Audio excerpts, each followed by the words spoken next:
El próximo 4 de agosto, la ciudadanía uruguaya será invitada a concurrir a las urnas para expresar si desea, en una instancia posterior, interponer un recurso de referéndum contra la ley integral para personas trans. Mucho se viene hablando al respecto, mucho se viene comentando y mal comentando sobre esto. Incluso he escuchado algunos comentarios que refieren a una supuesta desidia o injerencia o manipulación por parte del gobierno que, según estas personas dicen, no tiene interés de que se sepa demasiado de qué se trata como forma de boicotear esta campaña. No se trata de esto. El recurso de referéndum está regulado por ley en nuestro país desde hace muchísimos años. Concretamente se trata de la ley 17.244 y que admite dos posibilidades para interponer un recurso de referéndum. Recordemos que un recurso de referéndum es el recurso para derogación de una ley, no confundir el recurso de plebiscito, que es contra la propia Constitución de la República o algunos de sus artículos, o modificación de algunos de los artículos. En el caso de unas leyes se recurre a ellas a través del recurso de referéndum. Establece dos posibilidades, el camino largo y el camino corto. En este caso, lo que se está promoviendo es el camino más largo, fue el que interpusieron los señores La Figliola y el diputado Álvaro Lastugue, entre otros, que alcanzaron el 2% del padrón electoral y con esto están permitiendo una consulta popular previa para recién después, si se alcanzan determinada cantidad de votos, interponer ahí sí el recurso de referéndum mediante una votación. A ver, cuando se dice que el gobierno no informa, no es interés del gobierno informar. El gobierno, a través de su bancada parlamentaria, impulsó esta norma porque era su voluntad. La responsabilidad de dar a conocer los mecanismos y los argumentos es de quienes quieren derogarla. Y lo que no me está agradando para nada es que se diga que hay una campaña de desinformación por parte del gobierno. No. La campaña de desinformación, en todo caso, si es que existe, es por parte justamente de los promotores de la idea de del recurso de referéndum, o sea, de la anulación de esta ley. Y vamos a empezar a analizar, tratemos de analizar esta ley integral para personas trans, diciendo ya de antemano que se parte de un concepto equivocado. Y vamos a detenernos específicamente en aquello que más polémica se está generando, que es cuando se dice muy abiertamente que los jóvenes, los adolescentes van a tener por su propia voluntad la posibilidad de acceder a tratamiento hormonal o quirúrgico para cambio de sexo. Y esto debemos negarlo enfáticamente, rotundamente. Es una mentira muy grande la que se está diciendo y basta con remitirse al texto, a la ley. Si alguien lee detenidamente esta ley y recorre el camino que la misma sugiere, apelando a otras normas ya existentes desde hace mucho tiempo, se va a dar cuenta que esto no es así. La ley integral para personas trans sobre todo se basa en tres textos muy viejos en nuestro país: el Código Civil, el Código General de Proceso y el Código de la Niñez y la Adolescencia. Tres normas antiguas, la más reciente de ellas, el Código de la Niñez y la Adolescencia, que data de septiembre del año 2004, o sea, ninguno de estos tres códigos data de un gobierno frente amplista, si es que se quiere impulsar la idea de que esto es pergeñado por el Frente Amplio. Recordemos, vamos a este caso específico del Código de la Niñez y la Adolescencia, aprobado, como decía, en septiembre del año 2004, prácticamente que a tapa cerrada. Es un código calcado para todos los países de la región, es verdad, nos fue impuesto desde afuera y lo aprobamos todos los partidos que tenían representación parlamentaria, era una necesidad para el país. Aunque a algunos nos pueda rechinar alguno de sus artículos, eso vino para aprobarlo garganta abajo y así lo hicieron el conjunto político de todo nuestro país. Pero vamos a tratar de empezar a desmenuzar entonces esta ley que no debiera ser tan polémica, pero que efectivamente lo está haciendo. Bueno, lo realmente interesante en esta norma empieza a darse a partir del artículo 4, cuando empieza a conceptualizar. Veamos.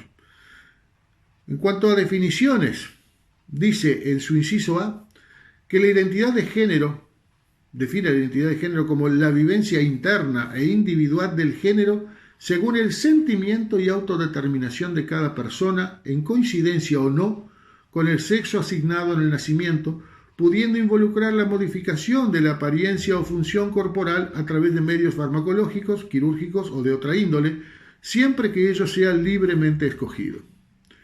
En su inciso B habla de la expresión de género, definiéndola como toda exteriorización de la identidad de género, tales como el lenguaje, la apariencia, el comportamiento, la vestimenta, las características corporales y el nombre.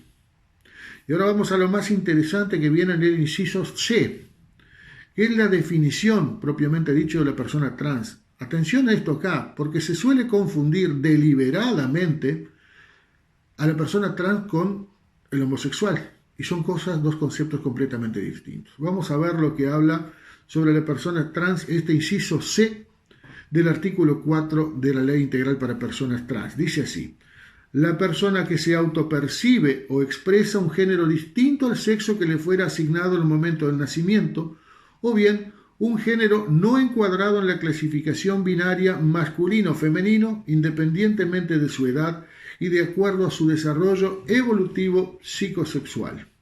Y en el artículo 5 habla de la visibilidad.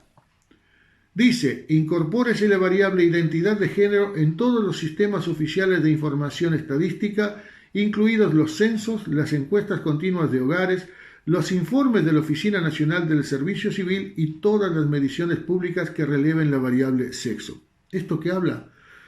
Habla nada más que de respetar derechos individuales de las personas. Hasta acá, bueno, oponerse a esto solamente por cuestiones de cuño religioso. Creo que cuestiones de otra índole, social, morales, financieras, no creo que pudieran haber. Hasta ahora los cuestionamientos que he podido ver vienen por el lado de un cuño muy, muy religioso. Vamos ahora al artículo 6, que es donde se presenta la mayor polémica, precisamente por la falta de lectura o de darle continuidad a los links a los que lleva esta ley.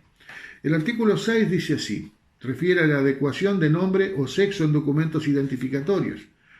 Toda persona podrá solicitar la adecuación de la mención registral de su nombre, sexo o ambos cuando los mismos no coincidan con su identidad de género. La referida adecuación será de iniciativa personal del titular, quien debe formular la petición ante la Dirección General del Registro del Estado Civil, acreditando los antecedentes que la justifique, junto con los demás requisitos que establezca la reglamentación.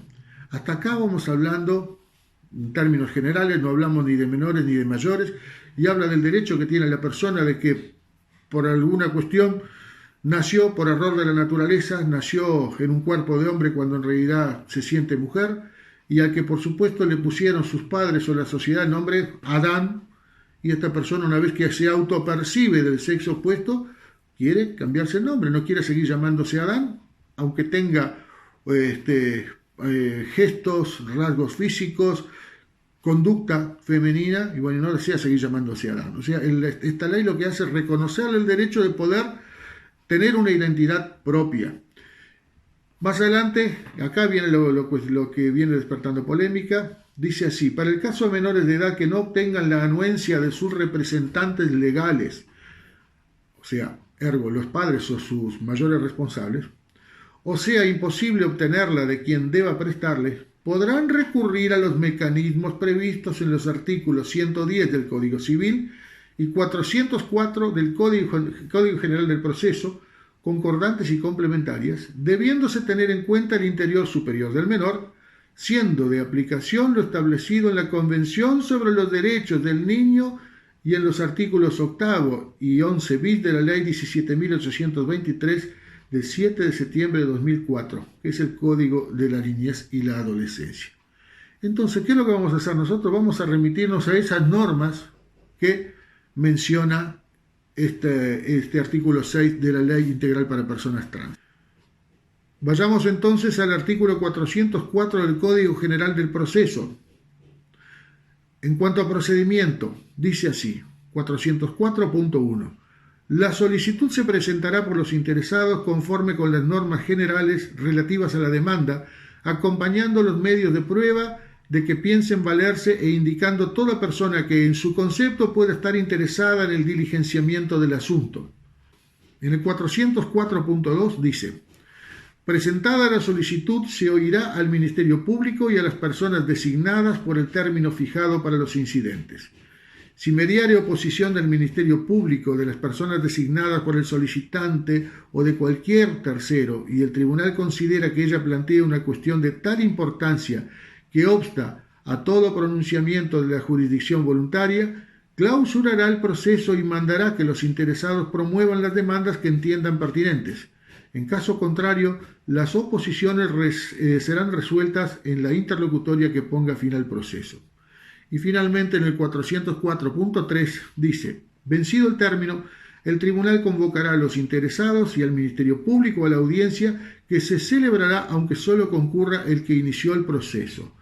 Y finalmente vamos entonces al artículo 8 del Código de la Niñez y la Adolescencia, que dice así: todo niño y adolescente goza de los derechos inherentes a la persona humana. Tales derechos serán ejercidos de acuerdo a la evolución de sus facultades y en la forma establecida por la Constitución de la República, los instrumentos internacionales, este código y las leyes especiales. En todo caso, tiene derecho a ser oído y obtener respuestas cuando se tomen decisiones que afecten su vida. Podrá acudir a los tribunales y ejercer los actos procesales en defensa de sus derechos, siendo preceptiva la asistencia letrada. El juez, ante quien acuda, tiene el deber de designarle un curador, cuando fuere pertinente, para que lo represente y asista en sus pretensiones. Los jueces, bajo su más seria responsabilidad, deberán adoptar las medidas necesarias para asegurar el cumplimiento de lo establecido en los incisos anteriores, debiendo declararse nulas las actuaciones cumplidas en forma contraria a lo aquí dispuesto. Esto era el artículo 8. Y veamos ahora lo que dice el artículo 11 bis.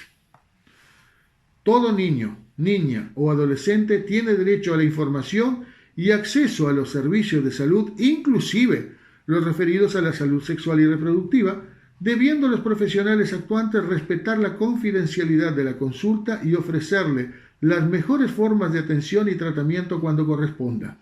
De acuerdo a la edad del niño, niña o adolescente, se propenderá a que las decisiones sobre métodos de prevención de la salud sexual u otros tratamientos médicos que pudieran corresponder se adopten en concurrencia con sus padres u otros referentes adultos de su confianza, debiendo respetarse en todo caso la autonomía progresiva de los adolescentes. En caso de existir riesgo grave para la salud del niño, niña o adolescente y no pudiera llegarse a un acuerdo con este o con sus padres o responsables del mismo en cuanto al tratamiento a seguir, el profesional podrá solicitar el aval del juez competente en materia de derechos vulnerados o amenazados de niños, niñas y adolescentes, quien a tales efectos deberá recabar la opinión del niño, niña o adolescente siempre que sea posible. Más claro que esto, echémosle agua. Pero más adelante la ley es algo más específica aún, y lo vamos a ver. Bien, finalmente vamos a detenernos en el artículo 7 de esta ley, que habla de la creación y la competencia de la Comisión Asesora Honoraria de Cambio de Identidad y Género. Y dice: créase una Comisión Asesora Honoraria de Cambio de Identidad y Género que funcionará en el ámbito del Ministerio de Educación y Cultura, integrada por 3 miembros, incluido un especialista en registro de Estado Civil, que la presidirá, y 2 representantes que la reglamentación establecerá. Dicha comisión tendrá competencia para verificar el cumplimiento de los requisitos reglamentarios exigidos para la adecuación del nombre o sexo en documentos de identificación y formular un informe que será elevado a la consideración de la Dirección General del Registro de Estado Civil, la que resolverá sobre la petición en un plazo no superior a los 30 días hábiles, a cuyos efectos podrá solicitar a las instituciones públicas, privadas, la información que estime indispensable para el cumplimiento de sus cometidos. O sea, además de todo lo que narramos y a las referencias hechas al Código Civil, al Código General de Proceso y al Código de la Niñez y la Adolescencia, antes de procederse a cualquier tratamiento se debe pasar por esta comisión que estudiará paso por paso todo lo actuado hasta que finalmente llegar o no a el tratamiento quirúrgico o tratamiento hormonal. Las garantías están todas dadas. ¿De cuántos casos podremos estar hablando? Bueno, hasta aquí te estuve comentando aspectos de esta ley integral para personas trans, en lo que tiene que ver con los menores, que a mi entender es lo que más polémica ha generado.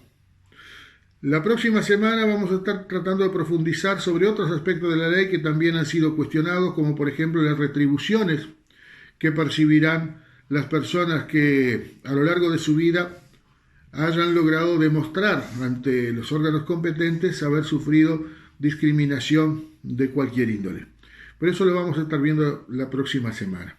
Hoy me faltó decirte que esta ley integral para personas trans, como así también el Código de la Niñez y la Adolescencia, no se apartan un ápice en lo absoluto de la Convención de los Derechos del Niño, signada por Uruguay en el año 1989 y que fuera propuesta por la UNICEF, nada menos, o sea, la Organización de las Naciones Unidas. Estamos absolutamente salvaguardados en cuanto al respeto a las normas internacionales. La semana que viene te comento algo más sobre esta ley.